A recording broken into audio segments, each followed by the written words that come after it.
Shalom, Rahab, Wa Baraka.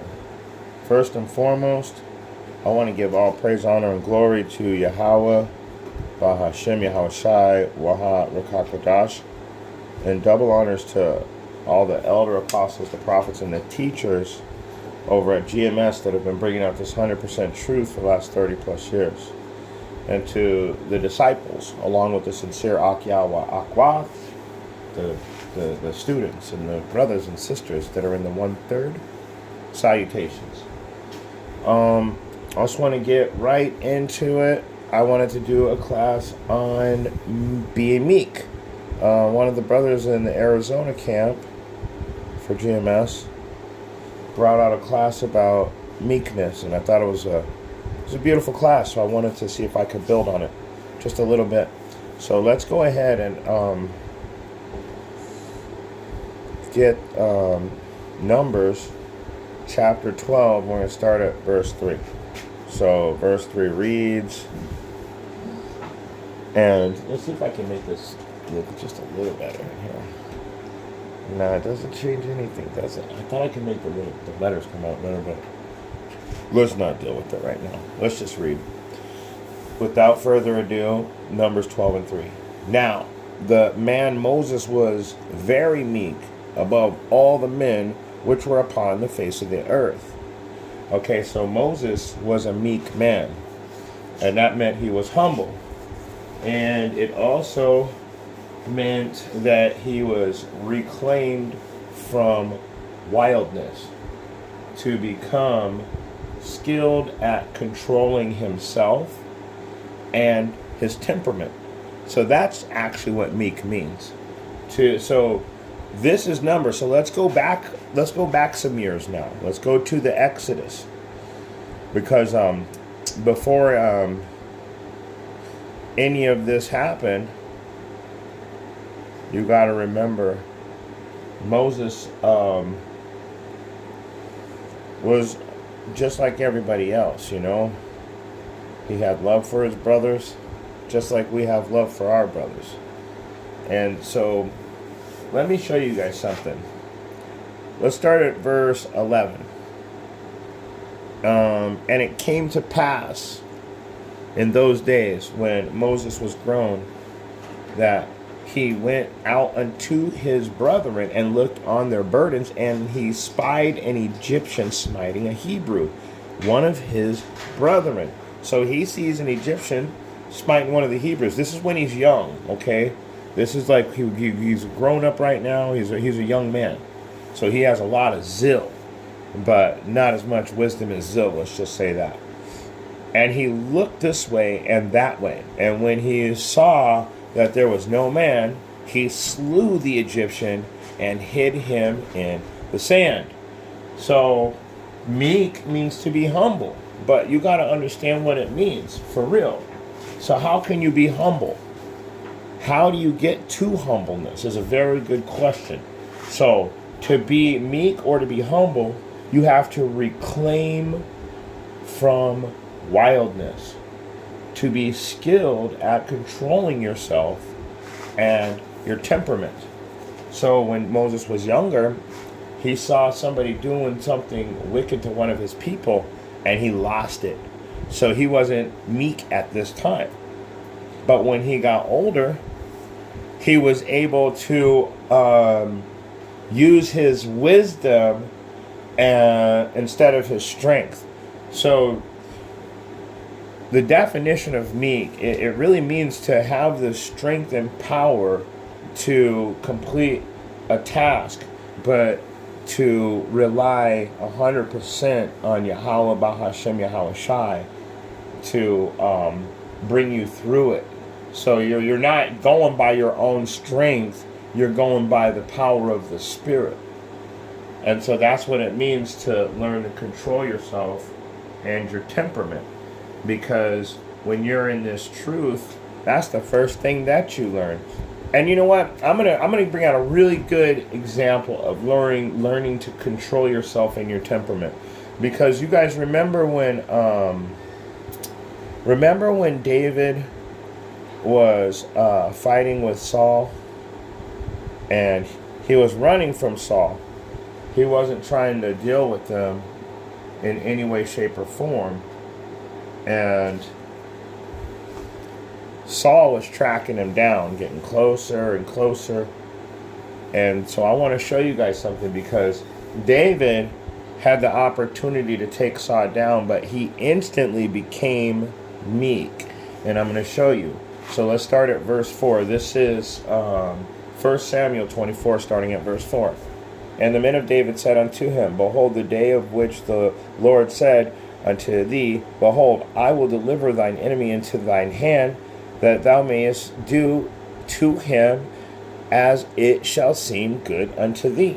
You hear that? So he's going to deliver him unto his enemy, and he can do whatever he wants, and that'll be good to whatever seems good to David. That's what he can do. So let's see how meek David is. Then David arose, and he cut off the skirt of Saul's robe privily. So what happened was Saul was in a cave sleeping. I'm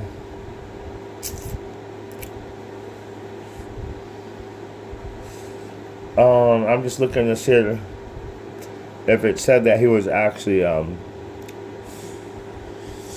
and Saul went to cover his feet, and David and his men remained in the sides of the cave. So it's beautiful that Saul was in this cave, and David and his men were hiding there. His men are telling him, man, the Most High has truly delivered your enemy right to you, and you're able to do what you want to him. So now we're going to see where meekness comes in. Look at how beautiful this is. So, verse 5, and it came to pass afterwards that David's heart smote him, because he had cut off Saul's skirt. So he was about to get buck wild on his ass and to become skilled at controlling themselves. So he realized that he was starting to lose a little bit of control, and he wasn't having the right temperament. So watch this. Verse 6. And he said unto the men, The Lord forbid that I should do this thing unto my master, Yahweh's anointed, to stretch forth mine hand against him, seeing he is the anointed of Yahweh. So he instantly humbled himself. He instantly dropped away from that wild, savage thought. He instantly gained control of his temperament, and he repented. He said, there's no way I could do this to the Lord's anointed, who was the first king of Israel. That's meek.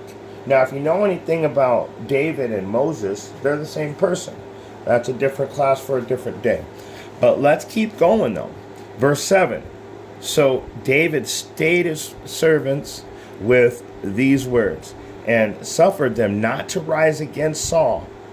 But Saul rose up out of the cave and went on his way. So when Saul woke up and he was ready to go, verse 8, David also rose after him and went out of the cave and cried after Saul, saying, My Lord the king. And when Saul looked behind him, David stooped his face to the earth, and he bowed himself. So you see what that. So I'm gonna read a little bit more, but that right there is meek. This guy is chasing David to kill him, and David cuts a piece off of his skirt. That way, Saul will know that David had the opportunity to take his life and didn't. So it was very important that he did that. But let's keep reading. Let's keep reading. That just shows how meek he really was. Because when he did it, it seems like he didn't realize what he was doing, because he repented. But then, let's keep reading. So, verse 9, and David said to Saul, Wherefore hearest thou men's words, saying, Behold, David seeketh thy hurt? Verse 10, Behold, this day thine eyes have seen how the Lord Yahweh hath delivered thee today into mine hand in the cave. And some bade me to kill thee, but mine eyes spared thee. And I said, I will not put forth mine hand against my Lord, for he is Yahweh's anointed. You see what David did? He humbled himself before the king and said, I had the opportunity to kill you. Even my men were saying, yeah, let's get this guy. However, how he said, I will not put forth mine hand against Yahweh's anointed. Right there. And that's beautiful. That is what the definition of meek is. And so, and it goes right into how to be meek. So I'll show you guys really quick, in detail, how to be meek. So if you go to the book of Ecclesiasticus, and then you go to chapter 2, it's also known as Sirach, and we'll read verses 1 through 5, and this will give you in detail how to be meek. Let's start from the top. My son, if thou come to serve the Lord, to serve Yahweh, Bahashem Yahushai, prepare thy soul for temptation. So what did the Most High do? He put him in the same cave as Saul and gave him the opportunity to make the decision that he made. But I mean, clearly he could have made other decisions. So he prepared his soul for temptation. He was definitely tempted to do something because he repented from his original thought. But then when he was set right, he showed him that piece of that garment with meekness, saying, I had the opportunity, I just don't want to kill you. You're the Lord, you're the Lord's, you're my Lord, you're Yahweh's anointed.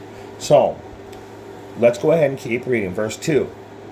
Set thy heart aright, constantly endure, and make not haste in time of trouble. So what did David do? He cut his garment, but then he set his heart aright. And how does he constantly endure? He took the opportunity. He took a serious chance. He didn't make haste in time of trouble. He showed total faith in Yahweh Bahashem Yahushai, clearly, because he went up to Saul when Saul was looking for him to kill him. Do you understand that? So make not haste in time of trouble, constantly endure. So he showed the ultimate faith.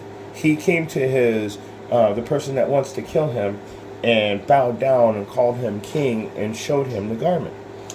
So, verse 3, cleave unto him, depart not away, set that thou mayest be increased at thy last end. So was David increased at his last end? He cleaved unto his faith in Yahweh Ba'ashem Yahushai. He didn't kill him, but what did he do? He let Yahweh Ba'ashem Yahushai deal with the matter, and it was dealt with righteously. So verse 4, whatsoever is brought upon thee, take cheerfully.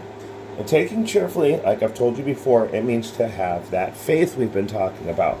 And be patient when thou art changed to a low estate. So when he was being chased this whole time, his family, his friends, his whole kingdom of the people that believed in David were with him. And so he had to be very patient and circumspect when he was at that low estate. Man, these guys went from living in the castle to living in caves. So, this is the important part right here. This is what this is all about. For gold is tried in the fire, and acceptable men in the furnace of adversity. So, and I'll explain it again. When the goldsmith knows how to tell when the gold has been tried correctly in the fire, the goldsmith will be able to see his reflection in the gold. So when you are reflecting Yahweh's acceptable works and you're showing real faith when you're in a low estate, it says that to cleave unto him and depart not away, and at thy last end that you'll be increased. So listen to this very carefully. Acceptable men in the furnace of adversity. So who's he going to help? Gold's tried in the fire. So if he's going to put obstacles, stumbling blocks in your life to help build patience, help build confidence, help build self-control, help control your temperament, he's molding you. He's getting rid of the corruptible and putting on incorruption, slowly but surely. And I'm gonna read one more.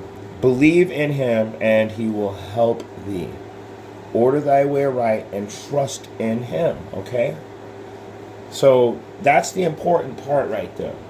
So if you're going to become meek, you got to set your heart right. You got to constantly endure. You've got to you have to have faith and patience when you're at a very low estate. You got to hold on to all these things until the end. And it tells you last end. So we got to get that precept too for that. So he knows that if we, let me read that too. Cleave unto him, depart not away that thou may be increased at thy last end. And so now we have to go into the book of Matthew because it's also written there almost the same way. Let's find out if I'm telling the truth or not. Matthew chapter 24. And I'm pretty sure the point is in verse 13. So let's see.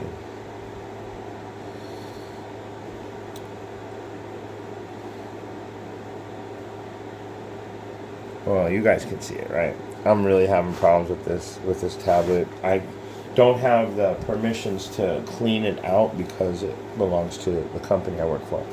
All right, so let's get this. Matthew 24 and 13. But he that shall endure to the end, the same shall be saved. It's telling you the exact same thing.